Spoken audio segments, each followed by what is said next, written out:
মুহাম্মদ সাল্লাল্লাহু আলাইহি ওয়াসাল্লামের 1400 বছর আগের বাণী আজ বিজ্ঞানীরা প্রমাণ পেয়েছেন। মহানবী সাল্লাল্লাহু আলাইহি ওয়াসাল্লাম বলেছেন, পুরুষের প্যান্ট বা কাপড় পায়ের টাকনোর উপর পড়তে, অন্যথায় তারা জাহান্নামে যাবে। সহিহ বুখারী 5371 নম্বর হাদিস। বিজ্ঞান বলে, পুরুষের টাকনোর ভেতর প্রচুর পরিমাণে হরমোন থাকে এবং তার আলো বাতাসের প্রয়োজন হয়। তাই কেউ যদি তা খোলা না রেখে ঢেকে রাখে তাহলে তার যৌন শক্তি কমে যাবে এবং বিভিন্ন রোগে আক্রান্ত হবে। মহানবী সাল্লাল্লাহু আলাইহি ওয়াসাল্লাম বলেছেন, ভ্রু প্লাগকারীর উপর আল্লাহর লানত। সহিহ বুখারী 5515 নম্বর হাদিস। বিজ্ঞান বলে, ভ্রু হলো চোখের সুরক্ষার জন্য। ভ্রুতে এমন কিছু লোম থাকে, যদি তা কাটা পড়ে যায় তাহলে ভ্রু প্লাগকারীর পাগল হয়ে যেতে পারে অথবা মৃত্যুবরণও করতে পারে। রাসূল সাল্লাল্লাহু আলাইহি ওয়াসাল্লাম বলেছেন, নেশা জাতীয় দ্রব্য খাওয়া হারাম। রাসূল সাল্লাল্লাহু আলাইহি ওয়াসাল্লাম এটা বলেছেন, পুরুষের জন্য স্বর্ণ ব্যবহার করা হারাম। বিজ্ঞান বলে, স্বর্ণ এমন একটা পদার্থ যা স্পেনের সাথে মিশে ব্লাডের মাধ্যমে ব্রেনে চলে যায়, আর তার পরিমাণ যদি 2.3 হয় তাহলে মানুষ তার আগের স্মৃতি হারিয়ে ফেলবে। বিজ্ঞান বলে, ধূমপান করলে বা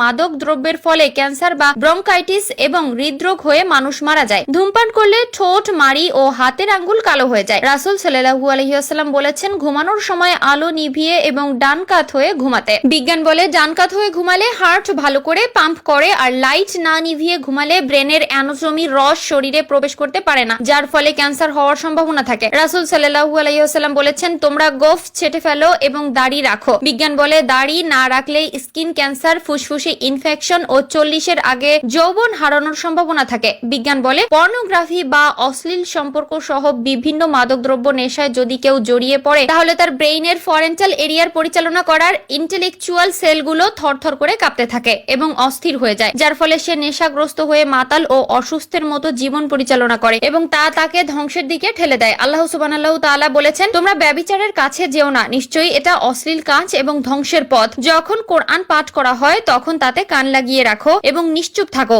যাতে তোমাদের উপর রহমত হয়। বিজ্ঞান বলে, কোরআনের সাউন্ড ওয়েভ শরীরের সেলগুলোকে সক্রিয় করে ও অসুস্থতা আরোগ্য করে। বিশেষ করে হার্ট ও ক্যান্সার রোগীদের জন্য কোরআন তেলাওয়াতের আওয়াজ বেশ উপকারী। তেলাওয়াত শুনলে ব্রেন এমন ভাবে কাজ করে ঠিক যেমনটা ফিউজ হওয়া ব্যাটারিকে সচল করা হয়। নামাজি ব্যক্তি যখন নামাজে দাঁড়ায় এবং যখন সে সিজদায় যায় তখন তার মস্তিষ্কে আলফাবেটের বৃদ্ধি ঘটে, যে কথাটি রাসূল সাল্লাল্লাহু আলাইহি ওয়াসাল্লামের বলা অসংখ্য হাদিসকে সত্য প্রমাণ করেছেন। সুবহানাল্লাহ। নামাজ বেহেশতের চাবি, এই কথাটি আমরা সকলেই জানি। এই নামাজ পড়াটাও এখন অনেকের কাছে লোক দেখানো হয়ে গেছে। অনেকে মনে করেন যে নামাজ না পড়লে মানুষ কি বলবে। যারা লোক দেখানো নামাজ পড়ে তাদের নামাজ তো হবেই না, বরং আরো বঞ্চিত হবে নামাজের সুফল থেকে। যারা আল্লাহকে পেতে এবং জাহান্নাম থেকে মুক্তির জন্য নিজের মনকে দৃঢ়ভাবে নামাজের দিকে ধাবিত করবে, শুধু তারাই এই নামাজের সুফল পাবেন। আপনারা জানেন, নামাজ পড়লে শরীর যেমন ব্যায়ামের উপকার হয়, ঠিক তেমনি মস্তিষ্কে আলফাবেট অ্যাক্টিভিটি আরো শক্তিশালী হয়ে যায়। যে কোনো পরিস্থিতিতে পবিত্রতা বজায় রেখে নামাজ আদায়ের নির্দেশ রয়েছে। আজকাল আমরা দুনিয়ার মোহমায়ায় নিজেকে ডুবিয়ে ফেলেছি, ভুলে গেছি সৃষ্টিকর্তা আল্লাহকে।